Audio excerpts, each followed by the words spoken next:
Hello everyone. मैं Sunil SSTV Sunil में आपका स्वागत करता हूँ। टॉपिक पर जाने से पहले मैं आप लोगों से क्वेश्चन पूछता हूँ जो मैंने कल पूछा था, उसके आंसर। मैंने पूछा था कुछ नदियों की लंबाई और वे कहाँ पर स्थित हैं, है ना। तो पहला है मिसिसिपी नदी। ये मिसिसिपी मिसौरी के नाम से भी जानी जाती है और इसका जो नाम है ओल्ड मैन रिवर भी कहते हैं, निक नेम है इसका।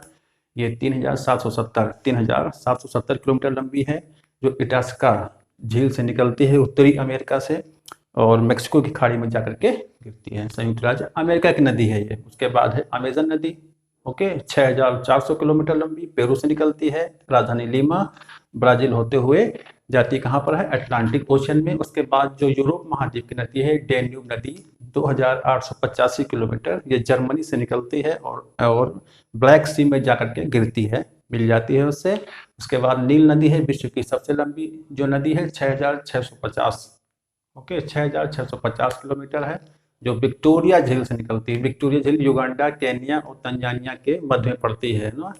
अफ्रीका कॉन्टिनेंट के देश हैं ये और भूमध्य सागर में जाकर के मिल जाती है ना। तो मैंने इन नदियों के नाम बताए। इन नदियों की लंबाई में कहीं कहीं कंफ्यूजन रहता है, लेकिन मैं अथेंटिक रखता हूँ, ये सही है। ओके, आप लोग इसको जरूर लिखेंगे। और यांगजी की कल बता ही दिया था, 6300 किलोमीटर, जो कि एशिया की सबसे लंबी नदी है, जो कि चीन में बहती है। और आप सभी लोग कैसे हैं, है ना, अच्छे ही होंगे। उसके बाद जो हमारा आज का टॉपिक है वो है भारत सरकार अधिनियम, मोस्ट इंपॉर्टेंट है। लेकिन उससे पहले थोड़ा इंफॉर्मेशन है कि जो 10th के बच्चे हैं, मैंने उन लोग के लिए जो है हिस्ट्री वाला पोर्शन खत्म कर दिया है। उसके बाद जियोग्राफी भी शुरू हो गया है, जिसमें मैंने नदी तंत्र भी पढ़ाया है, जो कि 9th में भी आता है ना। तो ये सब बेसिक लेवल से है और सभी स्टूडेंट्स को जो मतलब कि तैयारी करने वाले भी वीडियो देख रहे हैं ना, वो लोग बेसिक लेवल से ही पढ़ा करें, तभी आप लोग का नॉलेज मतलब गेन होगा। बेसिक से पढ़ना चाहिए, ओके। और इसके अलावा जो कॉम्पिटिटिव बच्चे हैं जो डिग्री पढ़ रहे हैं, उन लोगों के लिए भी ये पॉलिटिकल साइंस और हिस्ट्री से ही रिलेटेड टॉपिक है ये। तो बीच बीच में मैं 10th के भी और जो NCERT 10th to 12 उसके भी वीडियो डाला करूंगा, और जो डिग्री के बच्चे हैं हिस्ट्री पॉलिटिकल साइंस, उनके भी वीडियो अपलोड किया करूंगा ना। तो और तैयारी करने वाले ये सब वीडियो देखें, ये सबके लिए है। Okay okay, let's go. आते हैं भारत सरकार अधिनियम। इसको हम भारतीय शासन अधिनियम के नाम से भी जानते हैं। ये भारतीय शासन अधिनियम के नाम से भी जाना जाता है। 1935 का मोस्ट इंपॉर्टेंट है, सबसे ज्यादा पूछा जाने वाला ये क्वेश्चन है, चाहे वो कंपटीशन हो, चाहे वो एकेडमिक हो, है ना, चाहे आप डिग्री के स्टूडेंट हो, ये हर जगह पूछा जाता है। इसीलिए मैंने इसको आज उठाया है बुक से। और टॉपिक अच्छा है, पर आपको आपको भी अच्छा होना ना। हमेशा पॉजिटिव वे में चलना है और समझते हुए चलना है। पॉजिटिव वे सकारात्मक पथ पर चलिए, नकारात्मक पक्ष मतलब कि पथ पर चल के क्या करोगे। और हमेशा लेवल हाई रखो, मैंने कहा GS का लेवल हमेशा हाई रखिए, तभी पहुंच पाओगे अपने उद्देश्य तक। सही है ना। हमेशा छोटा बनने की मत सोचो कि नहीं बस लाओ थोड़ा सा पढ़ ले, बस इसी में सब कुछ आ जाएगा ना, घबराना नहीं है। छोटा पढ़ोगे, थोड़ा पढ़ोगे तो फिर छोटा और थोड़ा ही पाओगे, ज्यादा पढ़ोगे तो ज्यादा पाओगे, ये कभी ना भूलना। ओके, बाकी करना आपको है, धैर्य होना चाहिए और समय का साथ होना चाहिए, तभी आप अपने उद्देश्य को पा सकते हैं। ओके, तो आते हैं भारत सरकार अधिनियम को हम भारतीय शासन अधिनियम के नाम से भी जानते हैं। बिल्कुल राइट ना, कंफ्यूज ना होना। सरकार, बीच में सरकार लिखा हुआ है ना, बीच में सरकार लिखा हुआ है, इसको हम शासन भी कह सकते हैं। ओके, इसको हम शासन भी कह सकते हैं। भारत शासन अधिनियम के नाम से भी क्वेश्चन आ सकता है, पूछा जा सकता है, तो कंफ्यूज नहीं होना है बिल्कुल भी। 1935 वाला 1935 ईयर जरूर लिख लेंगे, बहुत पूछा जाता है। ब्रिटिश शासन काल के दौरान बहुत सारे अधिनियम पारित किए गए। रेगुलेटिंग एक्ट है, विपिट्स का इंडिया एक्ट है, 1909 का मॉन्यूमेंटो सुधार है, 1919 का मॉन्टेग्यू चेम्सफोर्ड सुधार भी आता है, फिर 1935 का, ऐसे बहुत सारे आए हैं ना अधिनियम। और उनमें सबसे बड़ा अधिनियम यही था, जो आगे चल करके भारतीय संविधान में भी शामिल हो जाएगा। आपके वर्तमान वाला जो संविधान चल रहा है इसमें शामिल हो जाएगा। ओके, इस अधिनियम के पारित होने के पीछे रीजन क्या था, ये बहुत जरूरी है जान लेना आप लोगों का ना। 1909 में जो मॉन्टेग्यू चेम्सफोर्ड सुधार अधिनियम लागू हुआ था, इसके तहत प्रांतों में द्वैध शासन लागू किया गया और इसमें एक चीज ये भी तय कर दी गई थी कि हर 10 साल पर इस जो भी कानून पारित होगा उसके हर 10 साल के बाद जो कानून ये है उसके है ना, वो उसकी जांच के लिए एक नया कमीशन बनाया जाएगा। उस नए कमीशन का नाम है साइमन कमीशन, 1927 वाला। 1928 में भारत आया था, उसका विरोध भी हुआ था। विरोध इसलिए कि कोई भी भारतीय शामिल नहीं है इसमें, और आए हैं यहाँ पर निष्पक्ष जांच करने। क्या नाम है? निष्पक्ष जांच करने आए हैं, बेवकूफ बनाने। 1909 के अधिनियम की जांच होती है, पूरा जांचा परखा जाता है कि इस अधिनियम ने कितना पाया, कितना खोया, क्या जरूरत है सुधार की, है ना। तो सर जॉन साइमन ने खुद ही कहा था कि जो प्रांतों में द्वैध शासन लागू है ये गलत चीज है।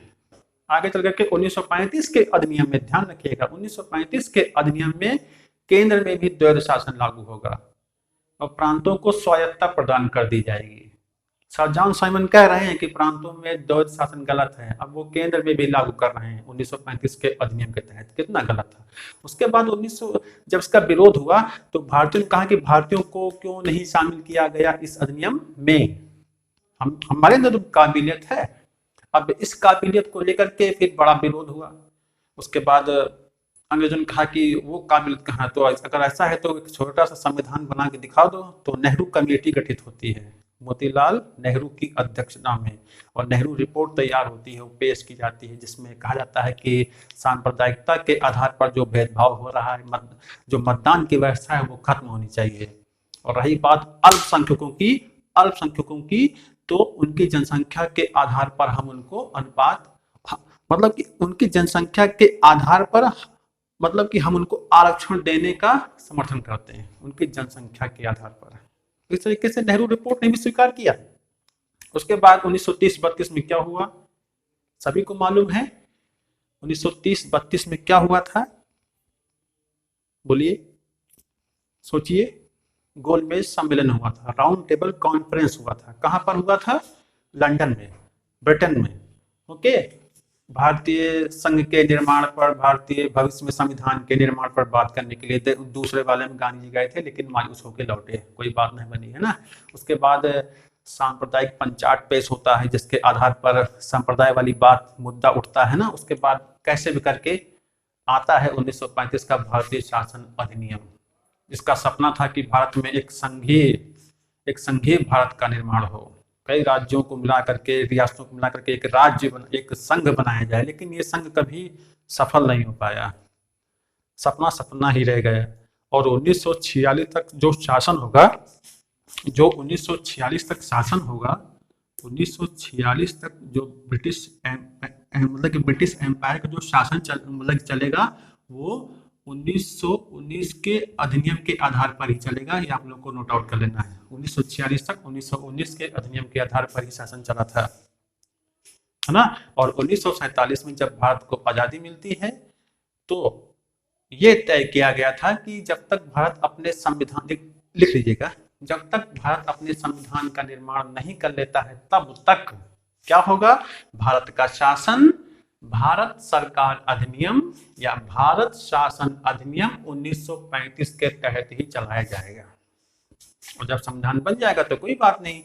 और हुआ भी ऐसे ही, जब संविधान बन के तैयार हो गया 2 वर्ष 11 माह 18 दिन के बाद, तो इस पूरे हमारा देश क्या है, कई देशों की संवैधानिक विशेषताओं का मिश्रण है। अमेरिका, रूस, Ireland, Britain, Japan, South Africa, Germany, इन देशों की संवैधानिक विशेषताओं को लेकर शामिल किया गया है। उनमें से एक विशेषता ये भी है, भारत सरकार अधिनियम 1935 को पूरा का पूरा आपके भारतीय संविधान में शामिल कर दिया गया है।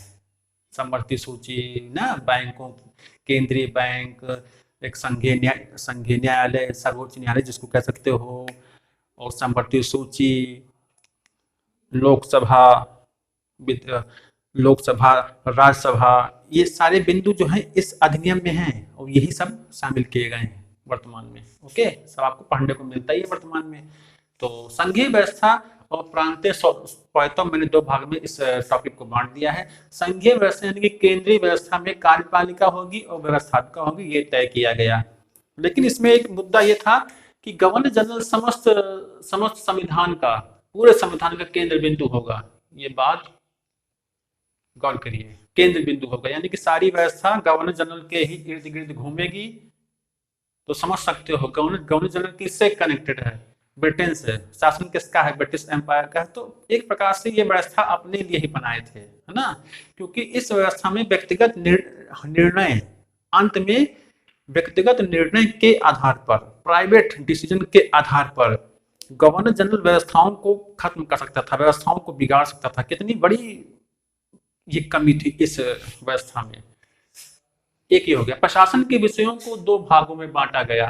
प्रशासन के विषयों को दो भागों में बांटा गया। एक था सुरक्षित और एक था हस्तांतरित। सुरक्षित विषय में आपका विदेशी मामले आता था, जनजातीय मामले आते थे और धार्मिक मामले आते थे, क्योंकि धार्मिक मामलों को के ही आधार पर तो देश को बांटना था। तो ये मामले ये अपने ही हाथ में रखे थे, सेंसिटिव, है ना, ये सब संवेदनशील मामले थे, तो ये अपने हाथ में रखे थे, क्योंकि जानते थे कि अगर उत्पात मचेगा आजादी के लिए तो इन मुद्दों को तो हम ले ही बैठे हैं, आपस में इनको डिवाइड एंड रूल वाला फार्मूला अपनाएंगे। तो इस प्रकार से इन्होंने मुख्य मुख्य विषयों को अपने पास ही रखा। जो हस्तांतरित विषय थे उस पर जो है इन भारतीयों को भी शामिल किया गया कि कुछ आप इस पर भी राय व्यक्त कर सकते हो, जैसे शिक्षा संबंधी मतलब की मामला है, स्थानीय मामला है। लेकिन जब केंद्रीय मामले की बात आएगी तो वो किस में आएगा? सुरक्षित मामले में आएगा। और हस्तांतरित विषय, ध्यान दीजिएगा, जो हस्तांतरित विषय थे इनका ट्रांसफर भी हो सकता था, यानी गवर्नर जनरल भी इस पर कानून बना सकता था।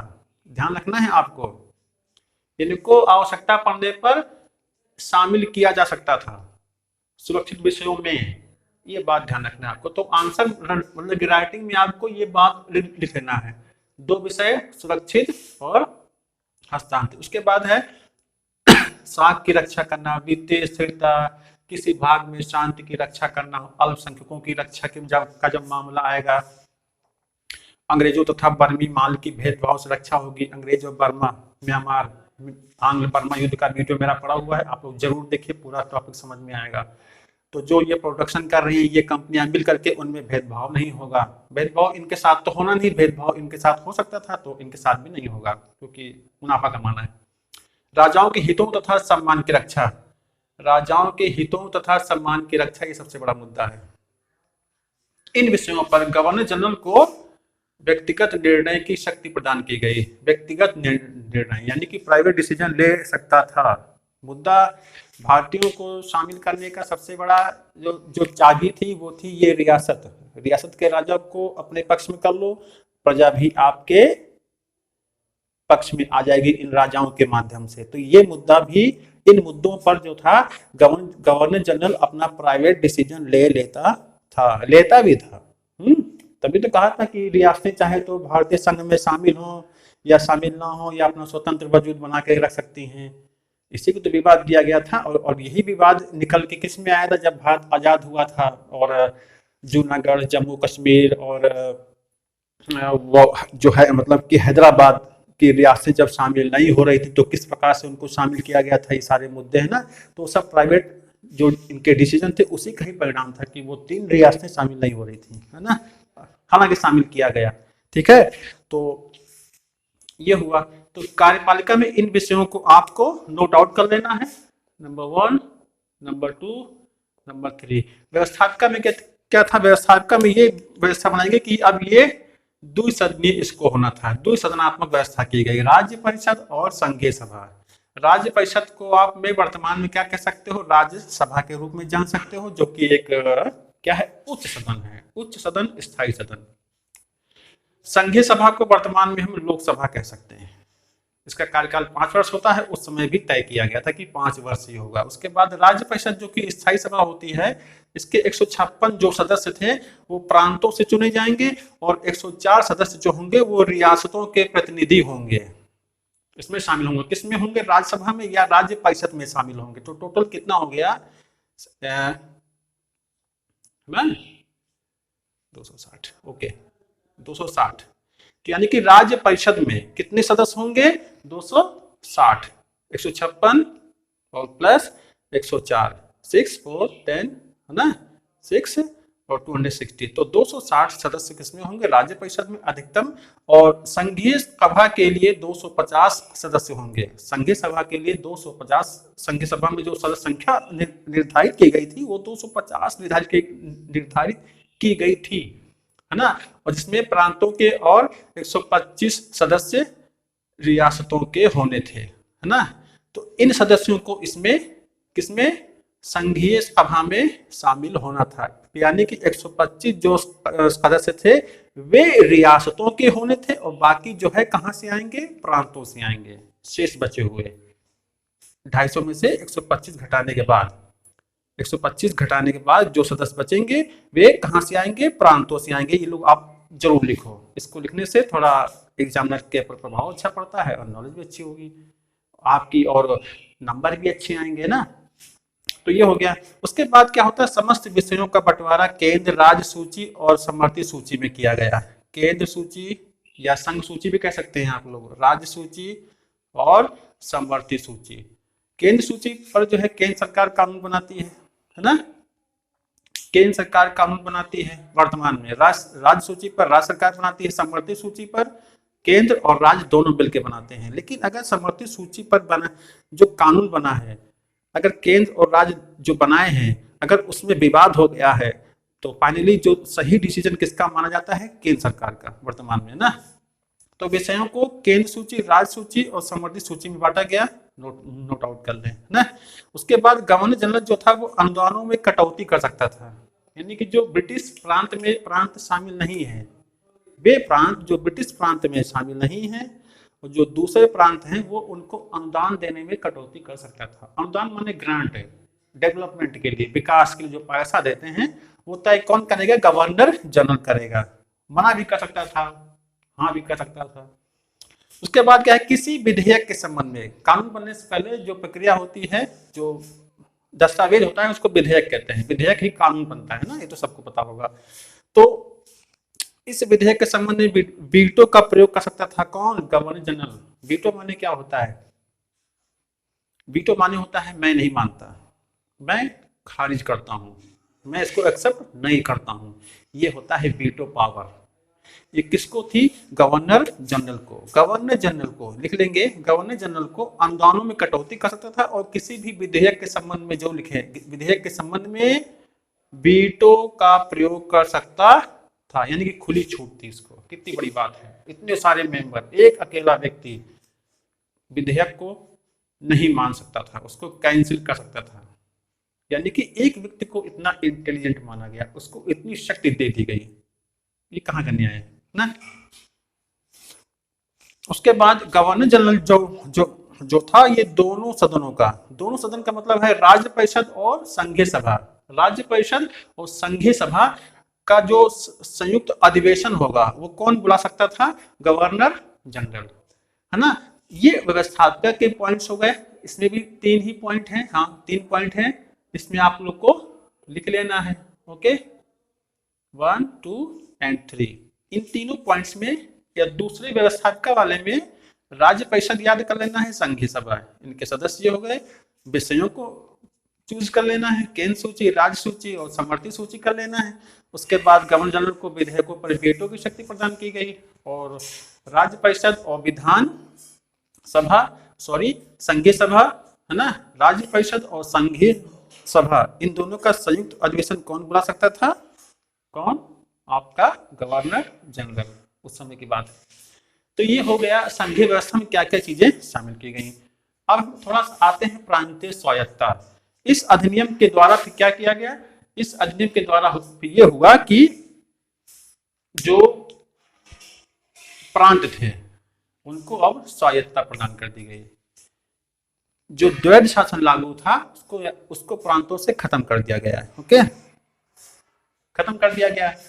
अब प्रांतीय स्वायत्तता में आप क्या लिख दोगे, प्रांतीय स्वायत्तता में आपको लिखना है कि प्रांतों को स्वायत्तता प्रदान की गई, उनको आजादी प्रदान की गई, अपने फैसले अब वो खुद कर सकते हैं। अभी आगे आप देखोगे। उसके बाद क्या कह रहा है, प्रांतों को भारतीय सचिव, प्रांतों को भारतीय सचिव, भारत सचिव का जो पद था वो 57वीं क्रांति के बाद गठित किया गया था, है ना। प्रांतों को भारत सचिव एवं गवर्नर जनरल के आदेशों से मुक्त कर दिया गया। वे सीधे तौर पर ताज के अधीन आ गए। ध्यान दीजिए, पॉइंट पकड़ने वाला पॉइंट है। ओके, पकड़ लीजिए। भारत सचिव गवर्नर जनरल के आदेशों से मुक्त तो करे दे रहे हो भैया, लेकिन सीधे तौर पर भी क्या है, डायरेक्ट आपने हमको फिर से जोड़ दिया, किससे, ताज के अधीन कर दिया हमको। ये कहाँ का न्याय है भाई? आजादी भी दे रहे हो, है ना, और कहीं न कहीं हमको एक दूसरे बंधन से बांधे भी दे रहे हो। पॉइंट है, इसको आपको लिख लेना है। स्वायत्ता तो प्रदान की गई, स्वायत्ता प्रदान तो की गई, लेकिन एक देखिए ना, गवर्नर जनरल के आदेशों से मुक्त कर रहे हैं एक और एक और जो है कह रहे हैं कि आपको ताज के अधीन किया जाता है, यानी कि सीधे अब आप पर ब्रिटेन शासन करेगा। ब्रिटिश क्राउन, ब्रिटिश क्राउन कहते थे, क्राउन, CROWN, क्राउन का शासन होगा, यानी कि महारानी का शासन होगा। क्या ये स्वायत्ता है? आप ये सोचो, कोई स्वायत्ता नहीं है, ये तो बेवकूफ बनाने वाली बात है। जवाहरलाल नेहरू ने कहा भी था कि ये अधिनियम एक ऐसी कार है जिसमें ब्रेक तो बहुत सारे हैं। ध्यान दीजिएगा, जवाहरलाल नेहरू ने कहा था कि ये गाड़ी ऐसी है जिसमें ब्रेक तो बहुत सारे हैं लेकिन इंजन नहीं है, लेकिन इंजन नहीं है। इस गाड़ी में ब्रेक तो बहुत सारे हैं लेकिन इंजन नहीं है, चले कैसे? वही बात है, ब्रेक तो बहुत सारे हैं लेकिन इंजन नहीं है, हम कैसे आगे बढ़े भाई? ब्रेक तो लगा हुआ है, मुक्त कर रहे हो, बाद में ताज के अधीन कर दिया, फिर इतना बड़ा ब्रेक लगा दिया।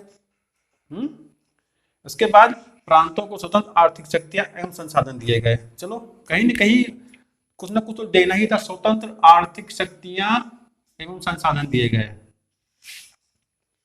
लेकिन कहीं न कहीं घूम करके बात तो वही आएगी, अगर बात बिगड़ेगी बनेगी तो ताज के अधीन ही तो हो तुम, तो कहाँ का? तो ये पॉइंट बिगाड़ देने वाला है, मैं स्टार किए दे रहा हूँ।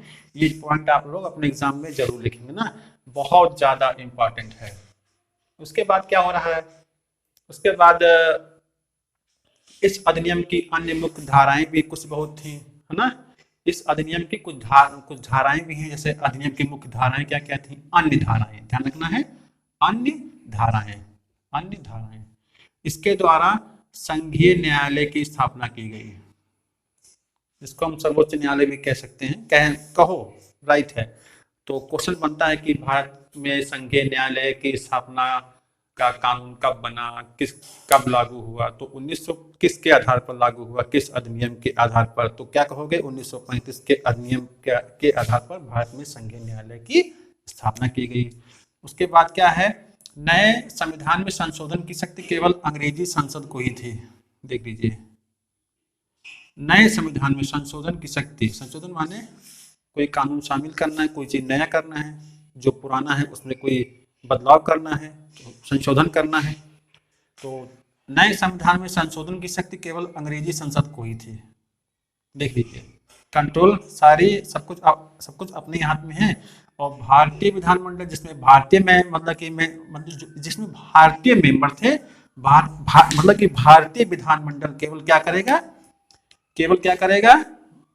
उसमें संशोधन का प्रस्ताव, संशोधन का प्रस्ताव कर सकता था। यानी कि हमको केवल प्रस्ताव कर सकते थे, प्रस्ताव मानना तो गवर्नर जनरल को ही है, तो प्रस्ताव कर देना, केवल प्रस्ताव की शक्ति हमारे पास थी। उसको पारित करना, उसको अस्वीकार करना गवर्नर जनरल के अधीन था, ब्रिटिश क्राउन के ही सीधे नियंत्रण में था। तो ये किस प्रकार की आजादी हुई भाई? ये भारतीय शासन अधिनियम क्या लगता है? जवाहर का कथन बिल्कुल सही है ना। तो विधानमंडल केवल संशोधन का प्रस्ताव कर सकते थे, मानना न मानना वो अंग्रेजों पर डिपेंड करता था, गवर्नर जनरल पर डिपेंड करता था, क्योंकि वो केंद्र बिंदु था किसका? पूरे संवैधानिक व्यवस्था का। उसके बाद केंद्रीय बैंक, एक केंद्रीय बैंक की स्थापना की गई। केंद्रीय बैंक माने RBI, सबको पता है ना, रिजर्व बैंक ऑफ इंडिया स्थापित हुआ, जिसका वर्तमान में मुख्यालय कहाँ पर है? मुंबई में है। RBI का मुख्यालय कहाँ पर है? मुंबई। रिजर्व बैंक है ना, जो कि करेंसी जारी करता है, बैंक दर जो है निर्धारित करता है, ये बैंकों का बैंक भी कहलाता है। तो केंद्रीय बैंक, इसको हम आरबीआई लिखे देते हैं, आप लोग लिख सकते हो आरबीआई, रिजर्व बैंक की स्थापना का भी प्रावधान रखा गया था इसमें। उसके बाद बर्मा तथा अदन को भारत के शासन से पृथक कर दिया गया। ब्रिटेन ने भी अब क्या किया, बर्मा और अदन की खाड़ी पड़ती है पश्चिम साइड में भारत के, है ना, उसको भी भारत के शासन से मुक्त कर दिया गया। ओके, ये मुख्य अन्य धाराएं हैं, इनको आप, ये मैंने स्टार बना दिया है जो कि बहुत इंपॉर्टेंट है, आंसर में आप लोग को लिखना है। से पृथक कर दिया गया। उसके बाद उड़ीसा और सिंध, उसके बाद उड़ीसा और सिंध दो प्रांत बना दिए गए। उड़ीसा वर्तमान राजधानी क्या है, भुवनेश्वर है। सिंध प्रांत जो कि उत्तर पश्चिमी सीमा प्रांत में पड़ता है, जो वर्तमान में पाकिस्तान में है, सिंध प्रांत अलग बना दिया गया, तथा उत्तर पश्चिमी सीमा प्रांतों को गवर्नर के अधीन कर दिया गया, गवर्नर जनरल के अधीन कर दिया गया। उत्तर पश्चिमी सीमा प्रांत में आपका ऐसा पंजाब है, लाहौर है, मुल्तान साइड वाला पड़ता है, यहाँ तक कि सिंध भी उसी में शामिल होता है। तो ये सब उत्तर पश्चिमी सीमा प्रांत थे जो कि मुस्लिम बाहुल्य थे। बंगाल भी मुस्लिम बाहुल्य था ना, तो उत्तर पश्चिमी सीमा प्रांत वो बंगाल की कहीं न कहीं एक न्योता दे रहे थे किसका, भारत के बंटवारे का। गवर्नर जनरल के अधीन रखा गया है, ध्यान दीजिएगा, उत्तर पश्चिमी सीमा प्रांत को गवर्नर जनरल के अधीन रखा गया है। संविधान का केंद्र बिंदु कौन है, केंद्र बिंदु कौन है, गवर्नर जनरल है। व्यक्तिगत निर्णय का अधिकार किसको है, मैंने कहा ना, राजाओं के हितों तथा सम्मान की रक्षा का के संबंध में जो व्यक्तिगत निर्णय का अधिकार किसको होगा, गवर्नर जनरल को। तो कहीं न कहीं आप देख ही लो ना, पूरा अपने ही हाथ में शक्ति लिए बैठा है गवर्नर, है ना, तो देश को बंटवारे की ओर लेके ही जा रहा है ये शासन, भारतीय शासन अधिनियम कहने को है। तो ये सब कमियां थी इसमें, कमियों को तो नहीं लिया गया, लेकिन हम लोगों ने अच्छाइयों को लिया है। राज्य परिषद को लिया है, संघीय सभा को लिया है, जिसको वर्तमान में राज्यसभा लोकसभा भी कहते हैं। केंद्रीय विषयों को लिया गया है जो 3 भाग में बांटा गया है ना। तो कुछ चीजों को हमने पूरा का पूरा उठा लिया, इन चीजों को भी पूरा हमने इसमें उठा लिया है। संघ न्यायालय, केंद्रीय बैंक, है ना, तो व्यवस्थाओं को शामिल किया है, लेकिन जो कि अव्यवस्था फैला सकती थी उन धाराओं को नहीं लिया गया। ओके, तो इस प्रकार से जो आपका ये आज का टॉपिक था बहुत इंपॉर्टेंट था, एकदम फैक्टफुल है। कुछ मैंने एक्सप्लेन भी किया है, उसको भी आप लोग वीडियो को कैसे करके आगे पीछे नोट आउट कर लिया करो। और ये टॉपिक बहुत अच्छा है। इसी प्रकार से अगर आप आंसर लिखते हो तो बढ़िया नंबर आपको मिलेंगे, है ना। तो कैसा लगा आपका टॉपिक, कमेंट बॉक्स में जरूर लिखिए और लाइक करिए। बार बार बोलना नहीं अच्छा लगता है ना, तो शेयर भी करिए, सब्सक्राइब भी करिए, और मिलते हैं फिर आपको हम एक अच्छे कॉन्सेप्ट के साथ नेक्स्ट वीडियो में। Okay, thank you.